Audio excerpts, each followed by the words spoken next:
Hi everyone, welcome to our webinar today. The topic for today's webinar is Designing Solar+Storage to Power Critical Loads, an Introduction to New Resilient Power Features in NREL's REopt Lite tool.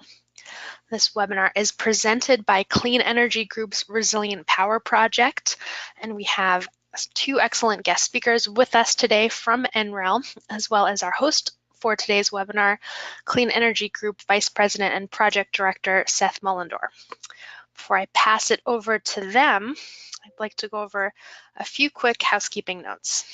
All of our attendees today are in listen-only mode. You have a couple of options to join the audio portion of today's webinar. You can call in using a telephone, or you can connect using your computer, mic, and speakers. If you'd like to minimize your webinar console to view the presentation full screen, you can click on the little orange arrow that you see circled here. You can also use that to expand the webinar console. One thing that you might like to do with the webinar console is submit questions and comments. You can do that by typing your questions and comments into the question box on the webinar console and hitting send. We are going to save about 15 minutes at the end of our presentations for a Q&A with the audience, and we'd love to answer as many questions as we can. To make sure that we get to your question, type it in when you think of it. Don't wait until the very end to submit your question. A final note, this webinar is being recorded. We will send you an email with a copy of the webinar recording within about 24 or 48 hours. And we'll also be posting that webinar recording on our website at cleanegroup.org/webinars. That web address is also where you can find all of our previous webinar recordings and info about upcoming webinars as well. So with that, I would like to pass this over to our host for today's webinar, Seth Mullendore. Like I said, Seth is Clean Energy Group's Vice President and Project Director. Thank you, Sam, and thank you to everyone joining us today for the webinar. I'm just going to give you a quick intro to who we are here at Clean Energy Group and the Resilient Power Project. Clean Energy Group is a national nonprofit. We're based in Vermont. And we have a sister organization called the Clean Energy States Alliance, which is a membership organization of mainly state energy offices and folks that manage state clean energy funds. Clean Energy Group is completely funded by foundation support. You can see here a list of the foundations that support our efforts. We also have another nonprofit, Meridian Institute, that is our partner on the Resilient Power Project work.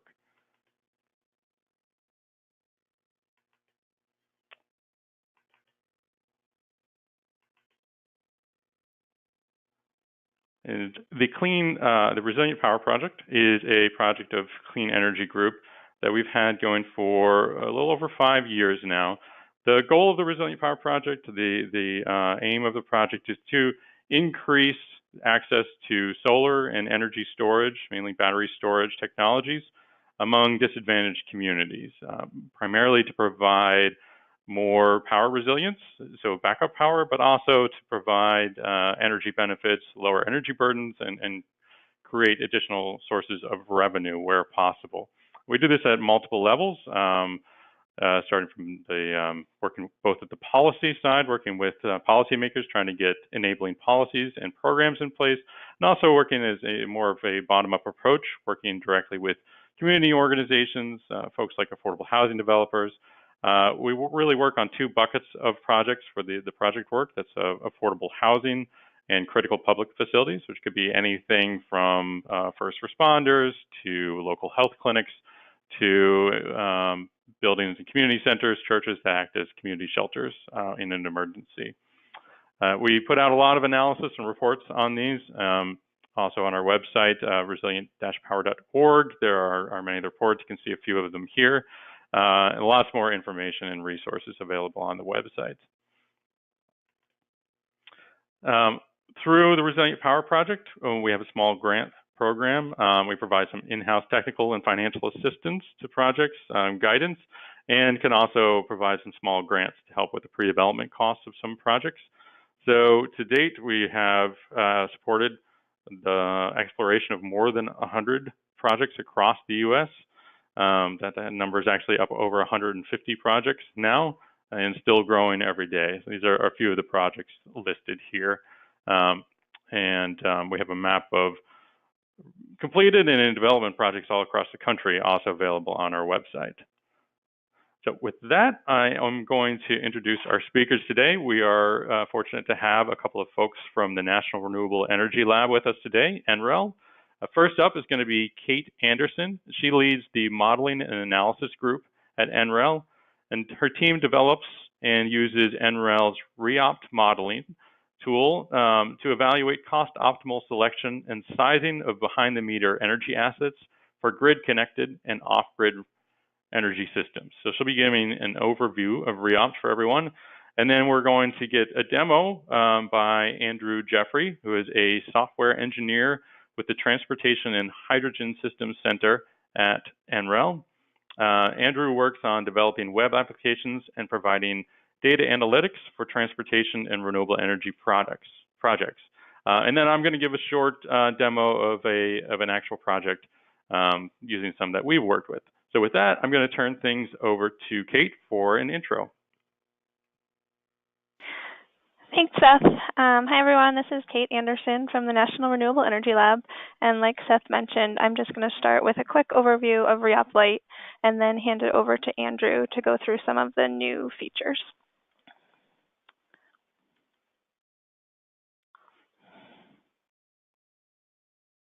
Sorry, just waiting for the slide to advance.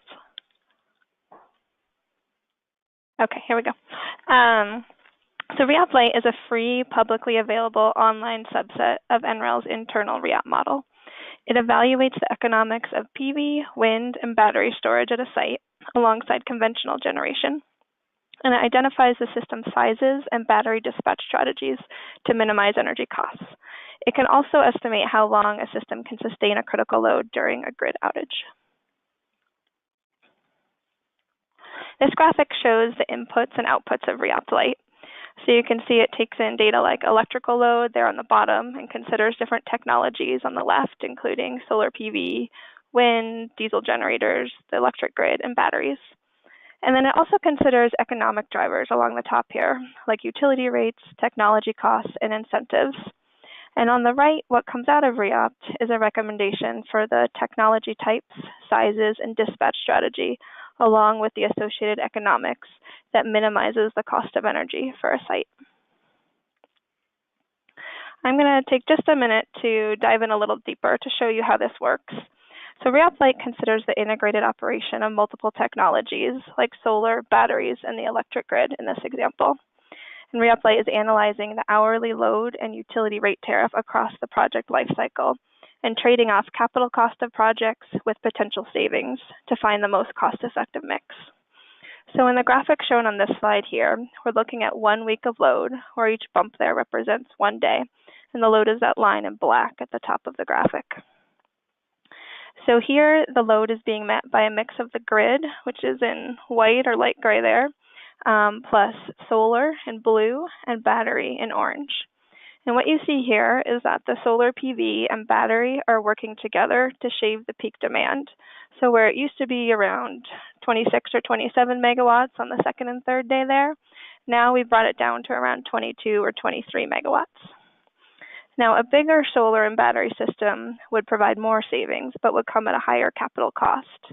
And a smaller solar and battery system would cost less, but would capture less savings. So REopt Lite is really trying to find that sweet spot, again, to minimize the cost of energy for the site. Briefly, I just wanted to describe who's using REopt Lite currently, because it's being used to solve different types of problems for different types of users. Developers, building owners, and utilities are using it to understand where the best market opportunities are, what technologies make the most sense at a particular site, and how these systems can provide value. And then we also have researchers in industry that are looking at how renewable energy deployment may change in the future with changing utility rates, technology costs, and incentives. The model is currently available both via the web interface, which we'll demonstrate today, as well as an application programming interface, or API. And so on this slide here, you can see the URL for both of those. And I also wanted to mention that we're always continuing to develop and add features. And when we do that, we consider all the feedback that we get from our users. So there's an email address down here at the bottom of this slide, reopt@nrel.gov, and we would welcome any feedback that you have on things that are working or things that aren't working or new features you would like to see. We also have some user testing coming up in the next couple of months. So if anybody would like to volunteer to be a user tester and provide feedback through that method as well, please feel free to volunteer, again, just by sending us an email at that address there. So now I'm going to hand it off to Andrew, who is going to go through in more detail a couple of the new features that we've recently deployed, including a custom utility rate tariff and a critical load builder. Great, thanks, Kate.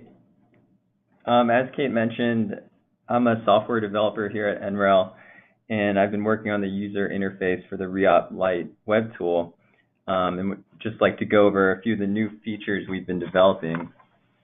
I'm not going to go through every step of the evaluation process here, but hope that highlighting our new features provides a good overview of the tool's capabilities. So before diving in, I would just like to point out the help manual link here at the top of the page. This is a great resource for helping new users get started in running an evaluation or answering questions about specific inputs or default values that might be used by the tool. So just keep that in mind. All right, so first I'm going to log in. You do not have to log in to run an evaluation. However, logging in does give you access to some additional features, including the ones I will be discussing today. Let's go ahead and click that. You can log in using two different methods, a Google or a Facebook account. One thing to note here is that you do not have to use a Gmail address. That is, you can sign up for a Google account using an existing email address. For instance, I will be using my NREL email address to log in to the tool.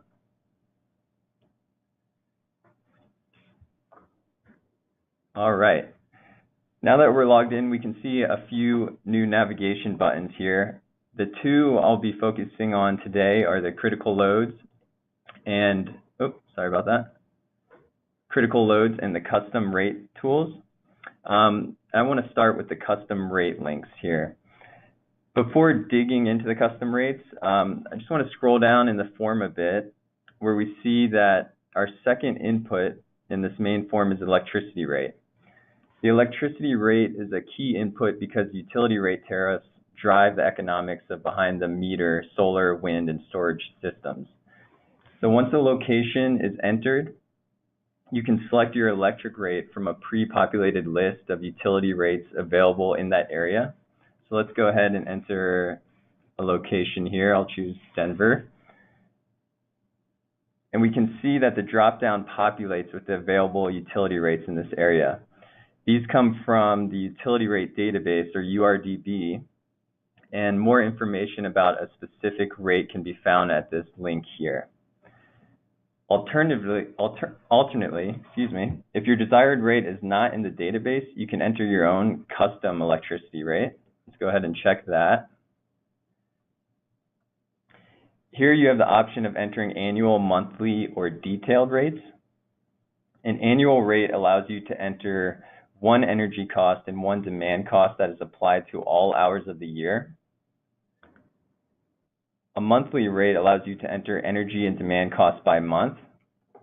And finally, a detailed rate allows you to create a custom rate and enter energy and demand costs that can vary by time of day, season, or the amount of energy used. Note that this detailed rate feature is only available to logged in users. Because it takes some time to enter a detailed rate, REopt will store the rate and allow you to access it again for future evaluations. So this drop-down here displays my previously created custom rates that can be applied to an evaluation. If we want to create a new custom rate, we can either click the button here or use the drop-down from above. So let's go ahead and use this drop-down up here, the custom rates. We want to create a new custom rate. And so this page here allows us to create a detailed custom electricity rate that can vary by time period. There's some instructions to get you started. First step is just entering a name. So let's just call this rate 1. You can also enter an optional description if you need to differentiate between rates.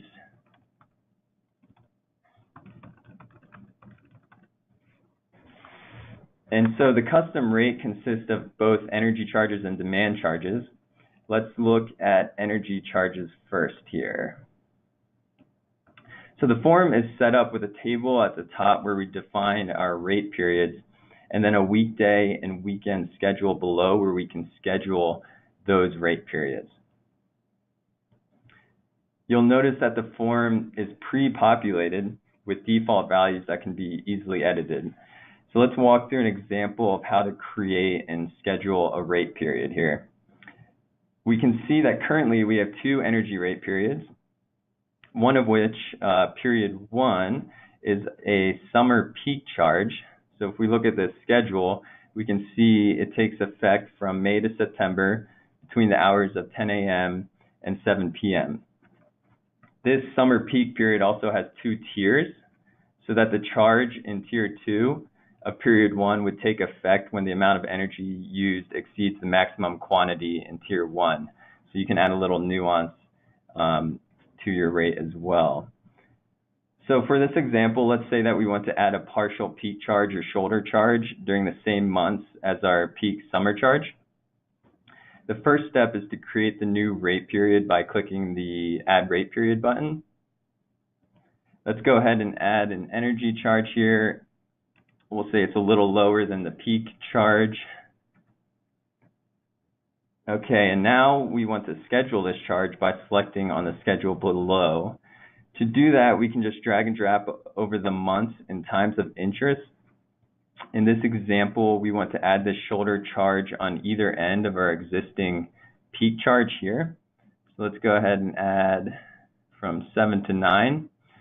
And once we select a time and month period, we should get a drop down where we can select our new rate period created in the table above. So let's apply that. And let's do this also in the evenings to make a shoulder charge. All right. Now we have scheduled our new rate period, and if we wanted, we could add a usage tier to this rate period as well. You could do that by clicking Add Tier to Period 3. You should notice that the final tier in each rate period will always have an unlimited maximum usage. Let's go ahead and remove that just for the time being.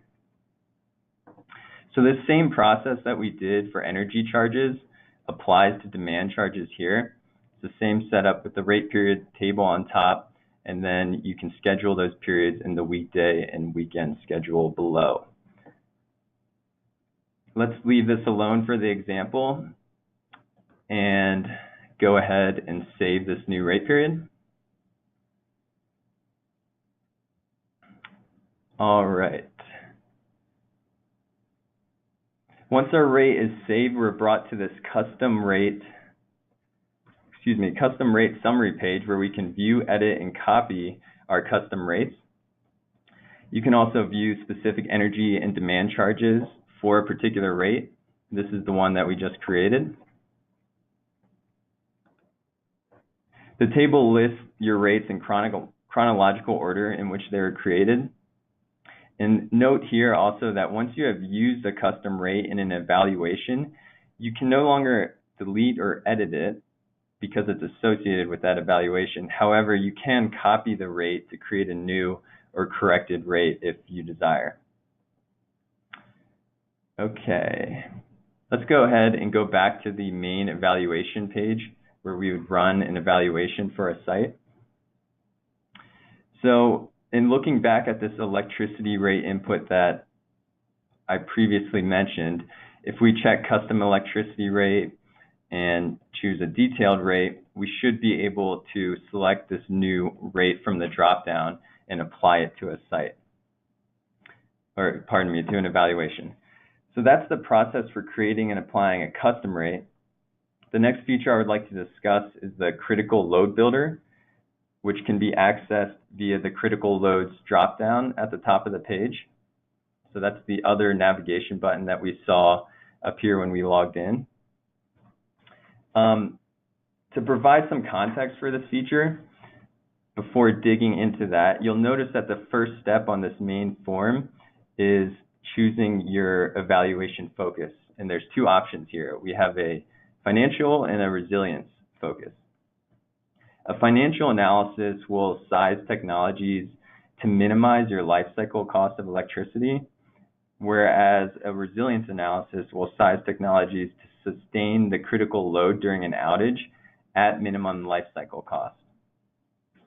Now, there's a few extra inputs required for a resiliency analysis, including specifying a critical load profile in the event of an outage, and certain outage parameters such as the time of year and the duration. So let's go ahead and choose a resiliency focus. As I mentioned, we need to specify a critical load profile, and this can be accessed via the load profile panel here. So a resiliency analysis requires both a typical and a critical load profile. The typical load represents the site's the site's energy consumption during normal operations. A user can upload 1 year of actual load data as a CSV if they have it. That would be under this upload tab here. If this data is not available, you can simulate the load based on building type and energy consumption. So that's under the Simulate tab.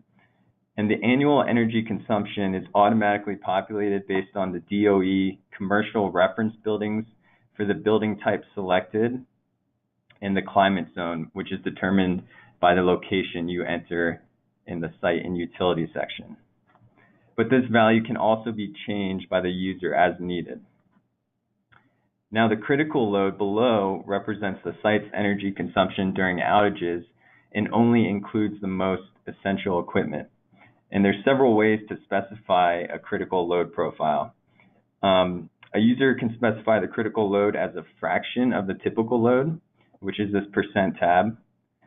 A user can also upload 1 year of critical load data as a CSV, similar to the upload section in the typical load. And finally, we've recently added a new feature that allows the user to build a critical load profile by specifying a list of equipment that is critical at your site.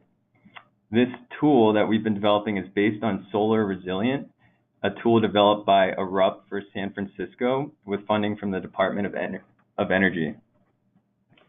So in this tab here, if I click on Build New Critical Load Profile, it opens a window where I can select specific load components and operating hours. So let's go ahead and name our new critical load here.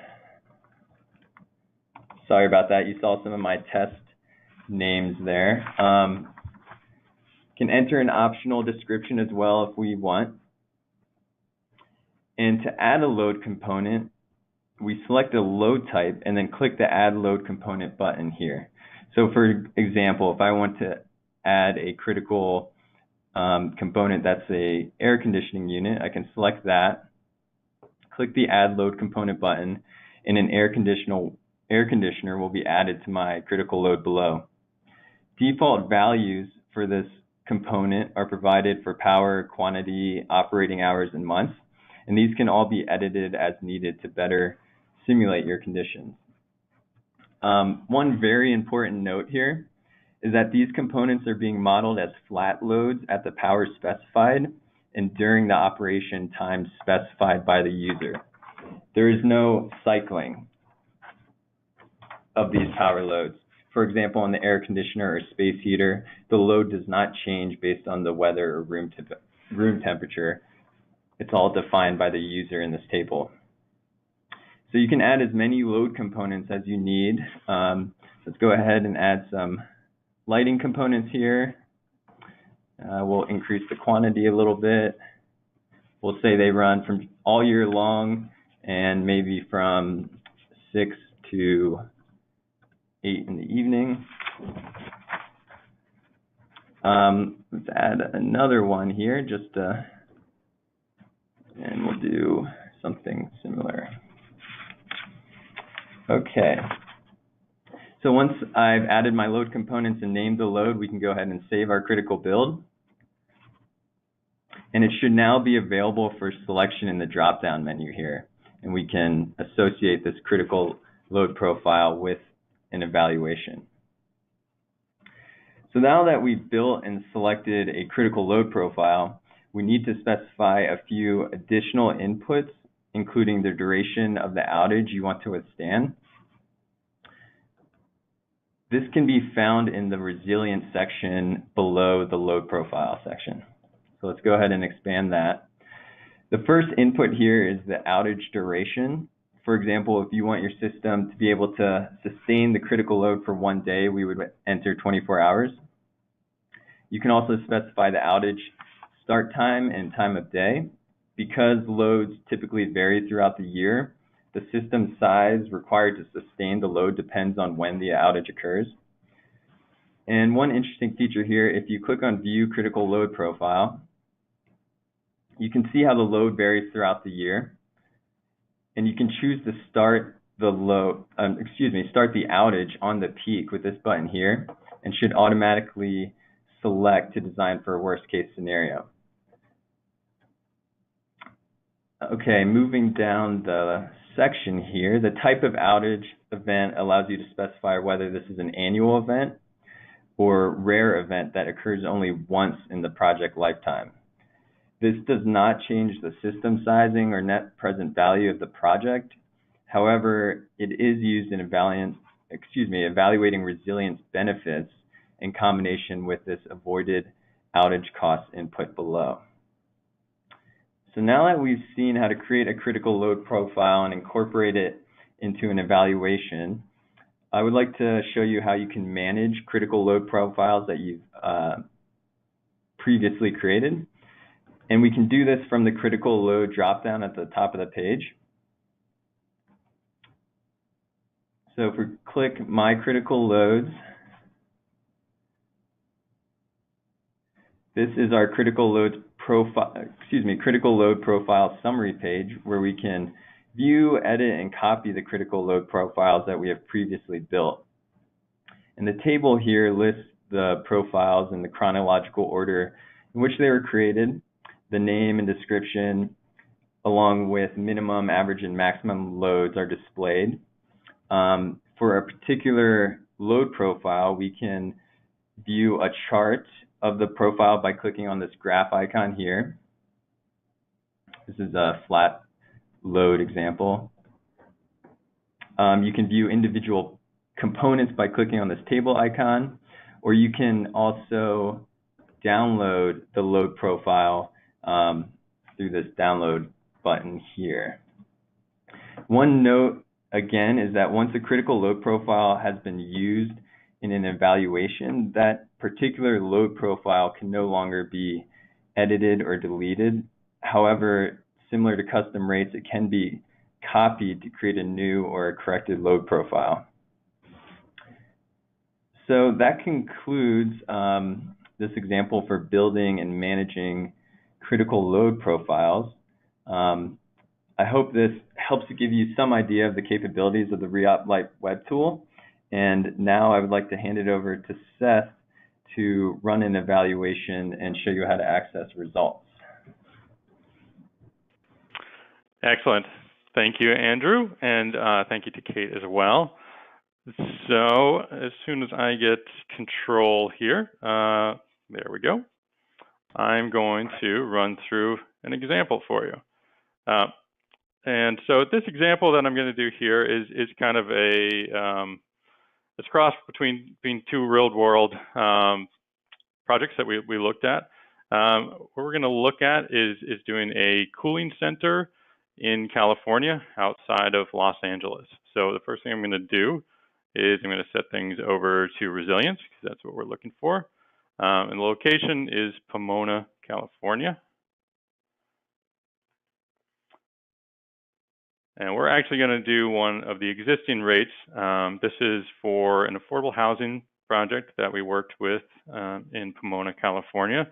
That was on Southern California Edison. There are a ton of rates here. Let's see, it was the GS2 option B. There it is. not too important to go into the details. If you want to see the details of the rates, you can click on this link here. This rate has a fairly significant demand charge and fairly high time of use rates for the customers. So I'm not going to change a lot of things in here. I'm going to go a lot with just the defaults for most of the things in the system. For those of you that want a more a walkthrough of what a demo of the whole system looks like before these new features were put into place, we did a previous webinar that you can find on our website that does walk through examples but doesn't have the new features. So for the type of building, as I said, we're going to do, this is an affordable housing building that we did, so we're going to use a mid-rise apartment and just go with the default consumption for that. I am going to walk through putting together the critical load profile. So I'm going to build a new critical load profile. And as I said, what we're going to do here is a cooling center for senior housing. That's not the most important thing we're going to add. First is air conditioning. Add the load component there. And we're going to have 4 of these units going from 6 a.m. to 9 p.m. Gonna have that open for that period. And we're going to add some more load components to this. Whoops, actually, I did not want to do that. So I'm going to add in some lighting, also important for any project to have some lighting in here. Let's see, we're going to do fluorescence. Again, this was taken from an actual project that was looking to do this. Wasn't the same project, but these are actual loads that were taken from a real project that was analyzed. So we're going to have those going for the same period of the project, same part of the day. And then because this is senior housing, very important, we're going to add a refrigerator to the loads to keep medications cool, and we're going to have that running all day, things like insulin and other medications that need cooling, also foods, very important. We're going to add some communications access in here, make sure that we've got a router going. We'll just keep the defaults on that, and then we'll add another plug load for computer access, a desktop computer, and we'll have communications with the rest of the world through TV to keep people entertained while they're at the cooling center. And then one last load. Importantly, even though this is a cooling center, people are going to still want to have hot coffee. So we'll add a coffee maker to that as well. So that's going to be the critical load profile that we're using for this. And I'm going to save that and get that here and attach that to the project. And I'm only going to, let's see, so then I'll go into the resilience tab, and we're going to be looking at a 48-hour outage. And we're going to go with a start date in when it's hot in August. We'll say middle of August, August 18th, and we'll start it in the morning at 7 a.m. This is going to be a typical outage. I expect these to occur every year to be ready for this. And as Andrew said, that's mainly for calculating this the value of the outages, which I'll show you when we get to the results. I'm not going to look at wind for this, since we're talking about affordable housing in California. We're just going to look at solar and batteries. And then I'm going to make one final change for the batteries. This is in the more inputs. For each of these options, there are some standard inputs and then a lot more that you can do with these. And there's a whole bunch of options here, which I'm not going to get into. But the one thing I am going to change, since this system, we're looking at taking advantage of the investment tax credit for this system, I'm going to not allow the battery to charge from the grid in order to qualify for the investment tax credit, which is 30%. Not going to get into the details of that, but if you have a battery connected to solar that's charged with solar on site, you can get the investment tax credit for the battery. So that's everything I'm going to put in for the example and go to the results. Okay, something happened there, but fortunately, I already have the results pulled up, which I did yesterday. So these are the results that we have for the system. You can see here the recommended solar sizing is a 26 kilowatt PV system, and the recommended battery system is 9 kilowatts for the battery power and 32 kilowatt hours for battery capacity. For those of you that aren't that familiar with batteries, the power is really the amount of load, the number of loads that you can support at one time, and the capacity is more a duration of how long you can sustain those loads over time. It should be noted that REopt doesn't limit the battery sizing to what you would off-the-shelf batteries that are currently available. So you may not be able to find a battery that's 9 kilowatts and 32 kilowatt hours. So you would have to adjust this by looking for batteries that are in a similar vein.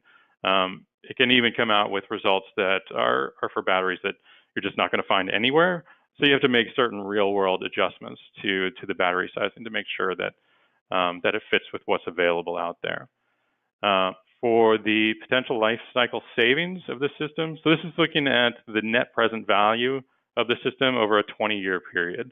So for those of you not that familiar with net present value, that's basically the upfront cost of the system and then the savings over time, but those future savings are discounted by a discount rate over time. So that net present value says, okay, what's the difference between your upfront investment and any investments you make over the time of the system, such as battery replacement, usually around year 10, versus the savings, which are discounted over time. So this system would actually have a positive payback of almost $2,000 over time and provide resilience for that 48-hour period that it was designed for.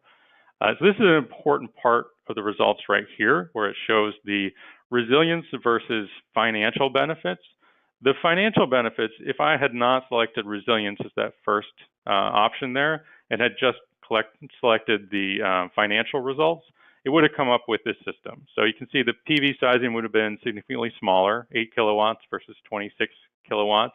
And the battery sizing would have also been smaller. So 6 kilowatts versus 9, and then less than half of the capacity.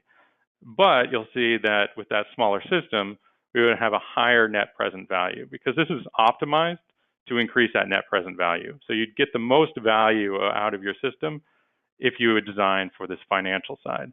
Whereas the resilience said, we don't really care what the net present value is. We're going to try to maximize the net present value, but we're going to do that within the limits of providing the resilience benefits that were specified, that 48 hours of that critical load. And you can see that reflected in this last line, the average resiliency. So the financial system that you put in, not for backup power, would have an average resiliency of providing 1 hour, and not a lot of resilience there. Whereas the average resiliency for the system designed for resilience would provide over 600 hours on average. Now, the reason that's so much higher than that 48 hours is because we selected a period, a specific period of time that we wanted to design the system to be able to power loads for, and that's what the system's designed for. It turns out that on average, it can provide a lot more than 48 hours, but we just want to make sure that it really provided for that one time period, which is how it was designed. Now, this graph here can be a little bit confusing for people up front. This is what we were talking about when we were talking about a couple of the things earlier on in the resilience. There are two components here. So there's your net present value before adding any additional microgrid components. So this gives you the net present value of the solar and the battery, but not any additional wiring or isolation of critical loads, transfer switches, the things that you need in order to be able to island the system and make it act as a microgrid and power loads independent of the grid. So there are more components that are involved in that. The estimated microgrid upgrade cost that was used as a default is 30%. So 30% of the capital cost is added onto it for turning this into an islandable microgrid system that can act independent of the grid. That reduces the net present value to negative 13,000. So it goes negative. Now, adding back into that, we bring in this avoided outage cost number, which is put at $100 per kilowatt hour by default. There's a lot of reasons for that I'm not going to get into now. NREL folks can explain that if anybody does want to know where that comes from. But this is saying if we were able to avoid these outages, we would be able to provide some monetary benefits. Now, it's difficult to monetize those benefits, but they're worth $100 per kilowatt hour is what this says. So that's what this green is this added benefit. And because this happens every year, the added benefit is quite a lot over the 20-year period. It's over almost $2 million. So that's quite a lot. And of course, you end up with a very high net present value when adding that in. So you can play around with these numbers and adjust them as needed. Also in here, there's a number of other things that you can take a look at. This is looking at how the system actually acts over time with your load, and then the PV coming in, charging the battery, and then battery exports. This is doing this to offset demand charges.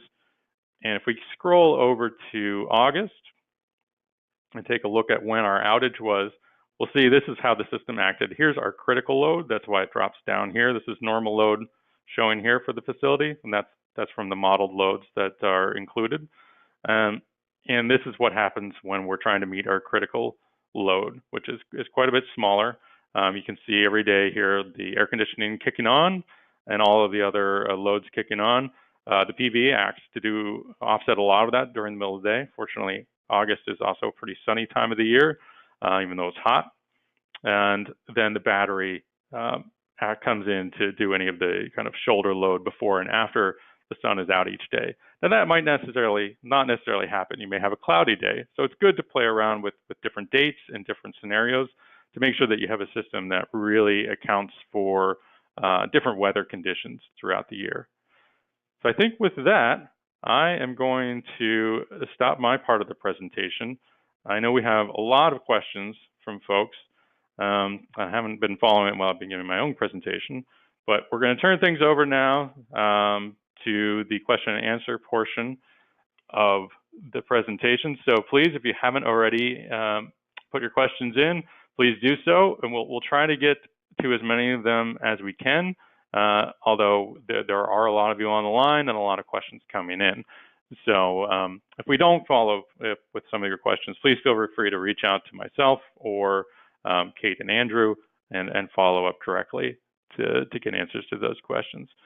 So I had a good one come in fairly early on, and this may be a to-do. It seems like a number of folks are providing suggestions that would be good additions to add to REopt Lite. This question is about the rates in the database, the URDV database. Can you use those as a starting point for custom rates instead of starting from scratch when designing a custom rate? That's a great question, and actually something we are planning to roll out probably in the next few weeks, so that you should see that available soon. Excellent. That's great to hear. I should also mention, I left off, we've mentioned in previous webinars we've done on REopt that Clean Energy Group does provide free training to folks that work for nonprofit organizations that are interested in using the tool, particularly people that work with disadvantaged communities in some fashion. So we're happy to walk people through and do training sessions on REopt Lite for those folks that are interested in doing that. Also, in the coming months, through this year and next year, we're going to be starting to put together some brief tutorials for folks to learn how to use some of the different features and bringing in new features as they're added to the tool. So we'll let people know when those are available. There was a question about the difference between REopt Lite and REopt, the non-Lite version. What are the different functionalities the two have, and can folks access the functionality that REopt provides? Sure, that's a good question. So REopt, the full model right now, is an internal NREL tool. So the only way to access that is by hiring NREL analysts to run it for you. But over time, we're hoping to push more and more of the internal REopt capabilities out into the REopt Lite tool. The differences right now are that there are more technologies available in the internal NREL model. So In addition to solar, wind, and storage that you'll see in REopt Lite, there's several thermal technologies. There's biomass, waste energy, landfill gas, ground source heat pumps, fuel cells. So a few other technologies are in REopt that are not currently available in REopt Lite. The other thing I would say is that as the developers of the model, we are typically modifying REopt each time that we need to do some sort of specific customized analysis. So whereas REopt Lite is offered as a tool that everyone can use, it's not very tailorable, whereas the internal REopt model is more tailorable to specific analyses and requirements. Great, thank you. So I know the database of rates is limited to the U.S. There was a question about if REopt Lite can be used outside of the U.S., specifically in Canada. Yes, so the solar and battery portion can be used outside the U.S. We don't currently have international wind data available, so the wind portion will not work outside the U.S., but the solar and battery portion will. Great. A couple of questions on, a number of questions on the custom rates. And some of these get pretty specific, but I'll try to bring them in more generally. There were some questions about just variations on the demand charge component. Is there a way to implement usage-based demand charges? So demand charges that vary based on the level of demand at a site. And related to that, there's also a question about demand charge ratchets. So these are when a utility charges for either the maximum demand over the previous number of months or a percentage of demand over the previous months. Are more complex rates like these, can they be entered through the current functionality for custom rates? That's a good question. So I think what we've implemented initially here does not take into account a lot of those things that you've just mentioned. So we were trying for the sort of the 80% solution in the sense of covering what a lot of rates include. But there's so many details and variances to all the rates out there that we have not captured everything. So I would say maybe look at what we do have here, and then send suggestions for kind of what those major things that you need that are missing, and we'll try and incorporate those in future iterations. Great. I have another thing that falls into the suggestion category, and I'll just throw it out there to see if it's something you're already working on. One person requested that there's a recognizing of their account for SAM, another NREL tool, so that rates created in SAM can be imported into REopt Lite. Oh, that's a great suggestion. All right, in the to-do bucket. Yep. There were a couple of questions about exported energy for solar. Well, one was just, how is that accounted for, the value of exported energy? And there's another one that talks specifically about value of solar or just value of distributed energy resources, such as New York has a value of distributed energy resources proceeding that's been ongoing. Can those be incorporated into REopt Lite, and if so, how? Sure. So right now there's two options for valuing excess or exported energy. One is to turn on net metering, and you do that by just entering a net metering system size limit. So any system size below that net metering limit that you specify will net meter, and it will net meter at the full retail rate. So at the time that the energy is exported, it will receive whatever the retail utility rate is at that hour. The other way to do it is to not use net metering, but to enter a wholesale rate. And so this is useful for systems that don't get full retail rate for net metering, but get some lower value. So if you enter a different rate in the wholesale rate, then the excess energy or energy exported will be credited at that wholesale rate. Great. And this is an easy one to answer. For the interval data, what load data can be uploaded to the tool as far as the interval time periods? What time periods are accepted? You can upload 15-minute, 30-minute, or hourly load data, but you should note that no matter what you upload, it will be downsampled to hourly for purposes of running through the model. Great. Question on the critical loads. So for critical loads, this person points out that the critical loads can vary seasonally based on when they're operating. And is that reflected in the critical load builder? I'm thinking no, but just wanted to double check. No, I mean, the way that you could do that is by adding equipment components and specifying that they run at, one level during, say, January to March, and then you add that component again, and you specify that it runs at a different level during maybe the summer months. So you could kind of get that in there, but you would have to add the load a couple times, I think. Great. And there was a question for me about cooling center running around the year, and that's probably right. I didn't specify the start and end months for that, which you can do. Although I would say I did live in the Los Angeles area and have been on the beach in December and been quite comfortable. So it can be hot there throughout the year, particularly if you're in the valley. But we'll skip that one. Another question about REopt and REopt Lite. Is there any difference between the simulation accuracy between the two tools?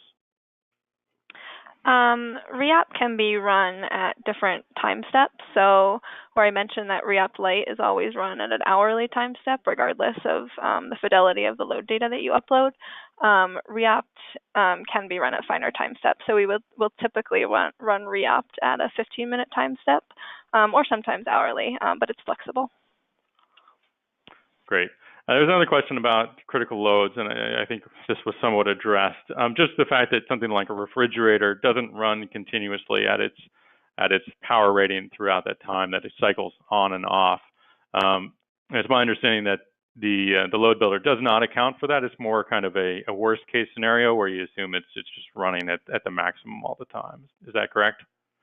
That's correct, yeah. So to get a really refined critical load, I think you would need to run like a building energy model and then upload a profile that really represented that cycling. But the critical load builder that's built into here now does not do that. It's just assuming a flat load for whatever hours of operation you specify.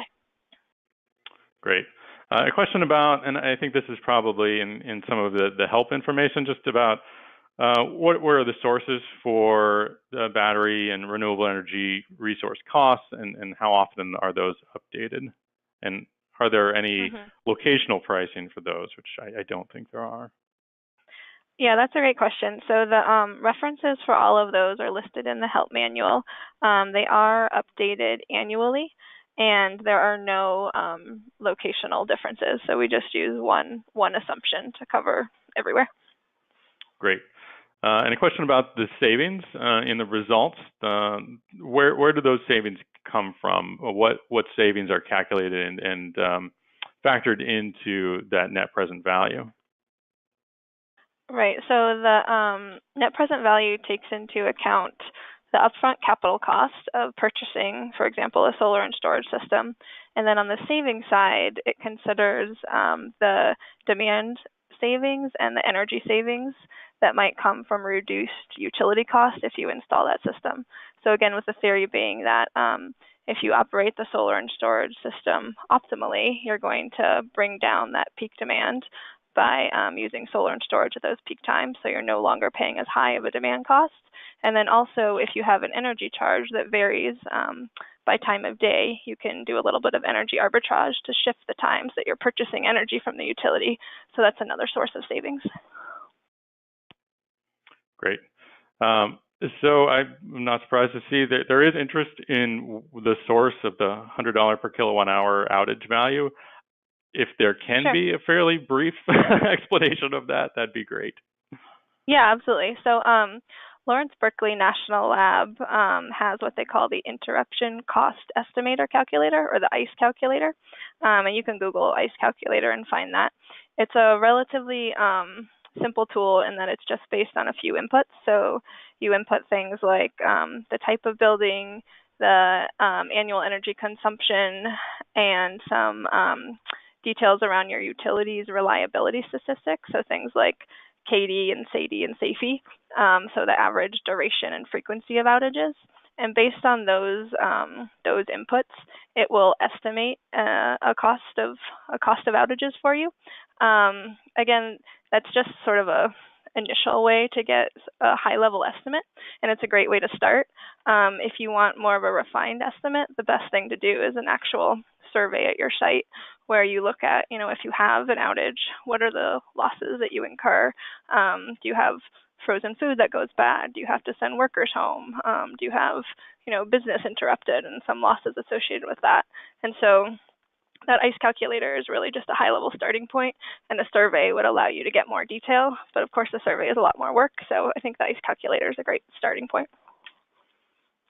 Yeah, and this is something that a lot of people have wrestled with is what is that value and how do you calculate that? So I know Lawrence Berkeley's methodology has been used by a lot of different sources as a good way to at least get some sort of estimated value. A lot of the projects we work with are providing social benefit services, something like a cooling center. It's certainly hard to put price tag on those values to folks to keep them comfortable and safe during an emergency, but certainly should have a value, and I don't think anybody's going to argue with that.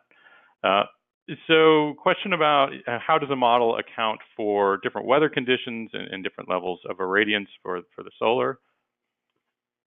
So we use typical meteorological year data for the solar, or TMY data. And so when we're calculating the solar production, it's based on that typical year. The actual solar production will vary year to year, but over the life cycle of your project, the 20 or 25 years, it should average out to be about that typical that we assume in the analysis. Great. So there was a question, I brought up in my presentation that different days could have different results for the outages based on weather conditions. And there was a question to see, is there a way to determine that without just kind of randomly trying out different days to see? I know there's the selection where you can pick the day of the highest critical loads that you're going to have on that day. But is there any way to factor in weather conditions into that, figuring out when might be the worst case scenario?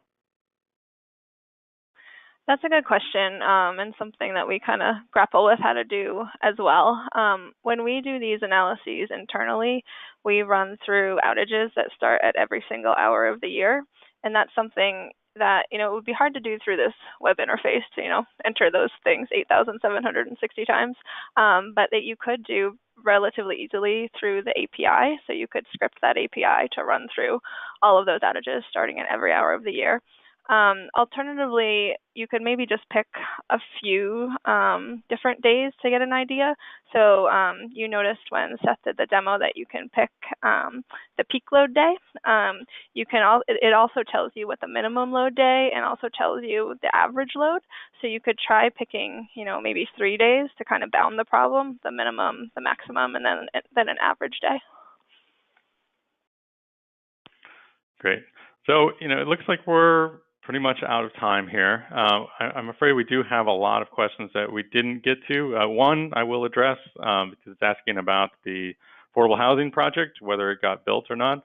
So it wasn't exactly a cooling center at this building, but it is one project that got some funding through a grant program in California and is currently in the planning stages of development. So that is actually one that's in the works, and we're very happy about that. With that, I'm going to thank Kate and Andrew once again for joining us today, and everyone who was on the line. Again, apologies that we didn't get to all the questions. We had a lot of really good questions today. We'll try to get to those that we can if people want to follow up with us directly, and we'll pass those along to Kate and Andrew. So any suggestions, we'll get to them. Now I'm going to turn it over to Sam for some closing thoughts. Also, Sam, some people were asking how to access old webinars on our website so they could go back and see some of the previous REopt webinars that we've done. So if you can help guide people to there, that'd be great. Thank you all. Sure.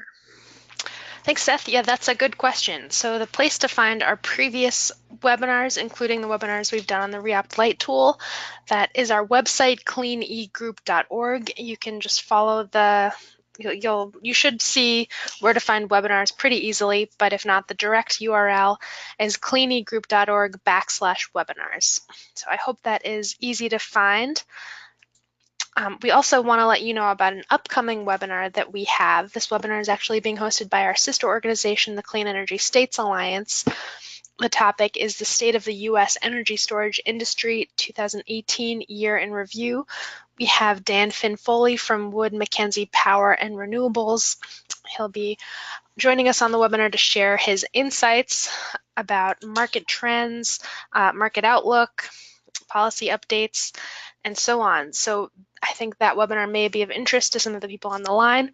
You can register for that on the Clean Energy Group website or at cisa.org/webinars. So we hope to see you at that webinar. We encourage you to check out our website for other resources, including past webinar recordings. And with that, I'd like to end the webinar today. Thanks everybody for joining us.